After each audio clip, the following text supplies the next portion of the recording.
Ilang beses na na-warningan to. July 1 ulit mga master, 2024. Hapon naman ngayon, hapon. Ayun. Alas 2 ng hapon.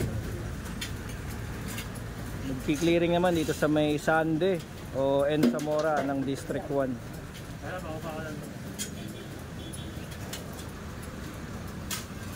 Itong lugawan na to, ilang beses na rin kasi na-warningan na tanggalin nila. Tinatanggal, tas pag alis, binabalik. Ngayon, ayan na.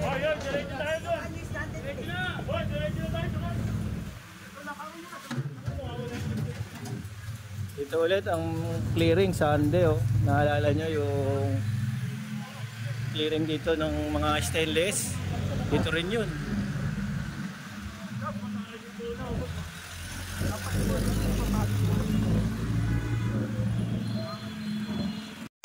Tignan natin kung nakaligpit. Ayun, nagliligpit pa lang.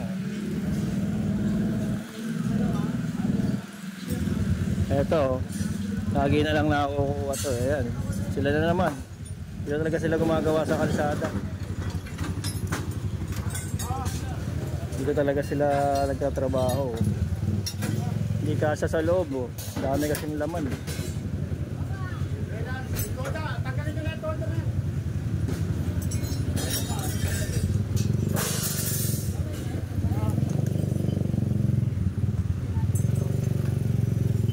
Nicolas Zamora.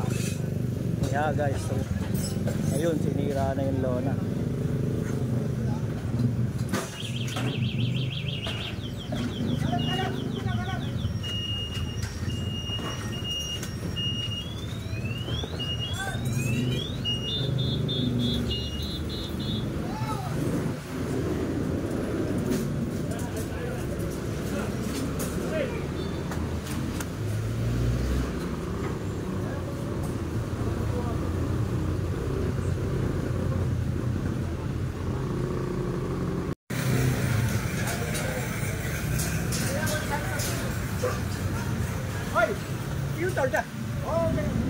Ito sa mineral station.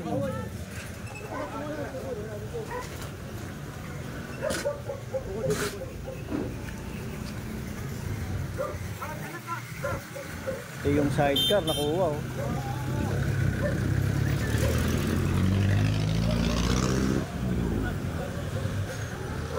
Na-warning na kasi ito mga master na nagkaroon ng clearing dito June 26, 2024. Eh sinabihan na itong mga to na itabi na nila kasi nga aaraw-arawin ng clearing. Kung problema wala, hindi nakikinig. Eto, nabigyan ng ultimatum. Piskado lahat. Hindi rin sila makaalma, hindi sila magalit eh. Sinabihan na kasi sila eh. Meron pa sa loob, meron pa kayo dito, meron pa kayo sa katsada.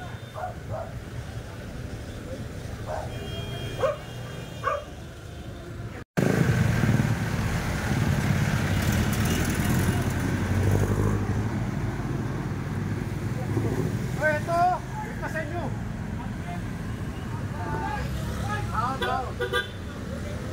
Sabi ko sa ano, truck nyo. Ginawang sampayan kasi. Ayan pa, yung ano nila, food cart dito sa mismong bangketa.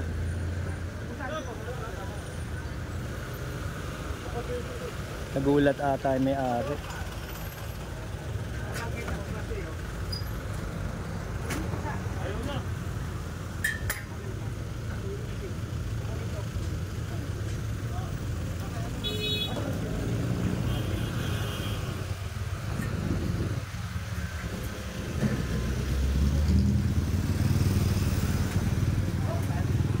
Kaya pala no mga master, may nilabas na memo ang DILG sa mga barangay.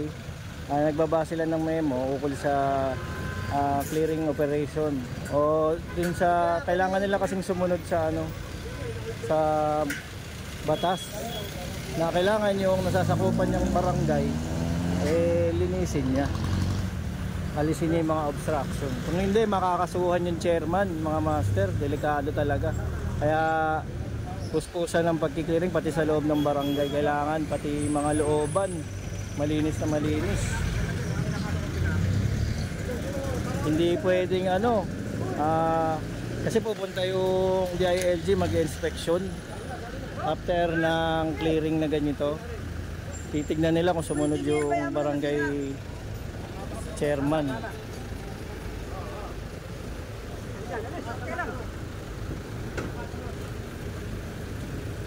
Halos lahat buong Maynila mga master binigyan ng memo, lahat ng chairman para luminis ang nasasakupan nilang lugar o barangay.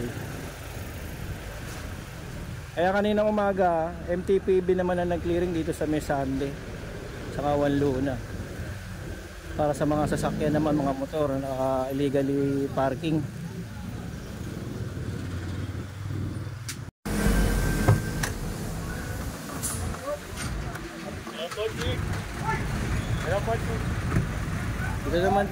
Dito tayo sa may Wanluna, Tondo.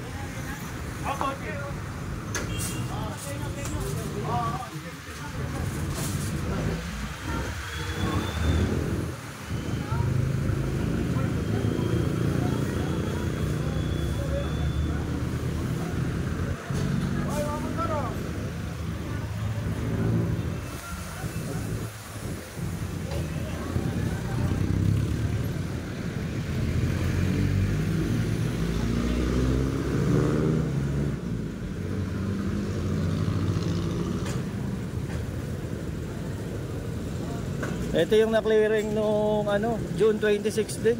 Itong kanto ng Ricaport, Wanluna.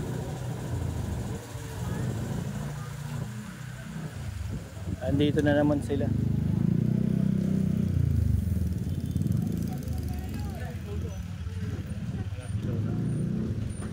Talaga ng ulo nila, wag dyan yan. Oo, matigas talaga ulo.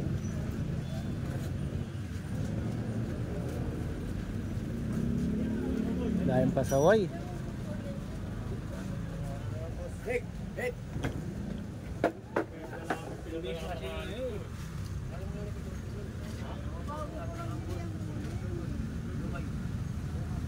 Kabibili lang daw ni madam.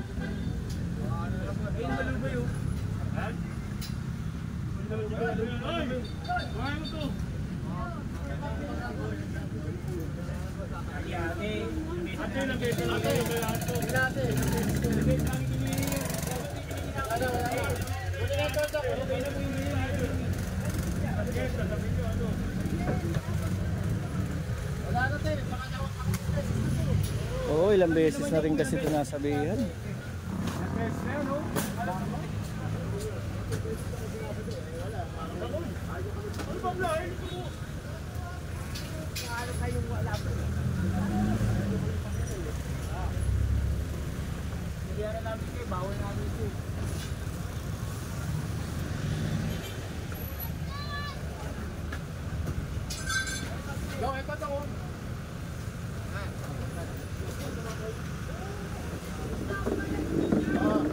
Mauubos ang puhunan nyo rito mga master pag ganito.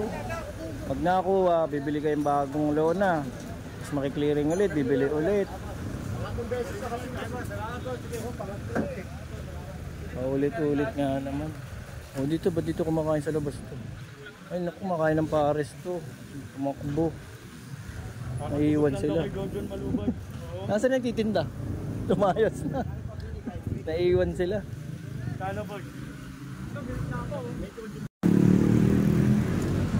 Eto ulit oh. Kuha na to nakaraan eh. May bago na naman sila mesa. Ayun.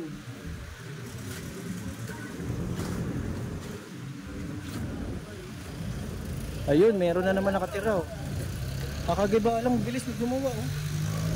Bahay na naman dito. Di ba kakatanggal nyo lang bla? May bahay ulit.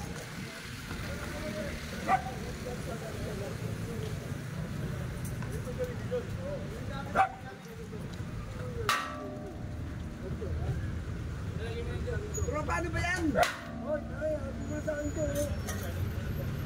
Kakabaklas lang din mga dyan ah. Meron na naman. Ha? Halili ka. Huwag ka lang gumalaw. Hawakan mo lang to. Baka pakasimula.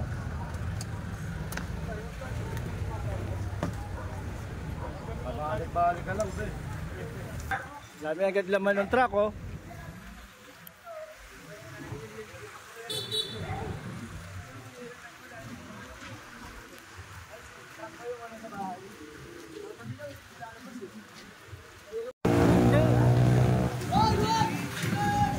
Kunin mo na, Bla. Ayan na, oh.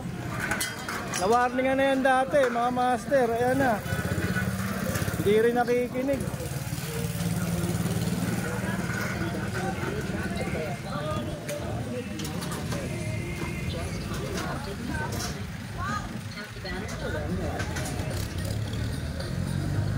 Negosyo nila nasa labas.